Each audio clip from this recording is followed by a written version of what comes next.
Hi everyone, welcome to the spooky Amoretti kitchen. Today, me and my colleague Skelly Kelly will be showing you how to make a Boozy Zombie Brain Cocktail.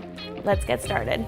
First, you're gonna grab your shaker and we are going to put some chunks of strawberries in there. I have 6 chopped strawberries. You can do less, you can do more, however brainy you want your drink to be.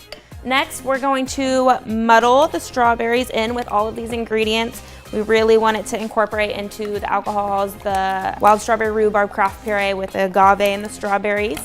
You want to keep it a little bit chunky because that's the point of the brains with the strawberries in there. Next, you're going to add 2 pumps of our wild strawberry rhubarb craft puree and 1 pump of our agave nectar. Now we're going to add our alcohols. We have ½ ounce of vodka, ½ ounce of gin, ½ ounce of rum. You can use light rum, that's what we're using here, and ½ ounce of triple sec. Now top it off with 6 ounces of pineapple juice. This is going to be enough for 2 drinks, 1 shot per person. You can add more alcohol if you think you need it. Add a tiny bit of ice just for the shake to mix it up. All right, let that settle, and we're gonna add more ice into our cups. All right, now that your glasses are full, we're gonna top it off with our mixture. We're gonna free pour so you get all that chunkiness. And there you have it, Zombie Brains Cocktail.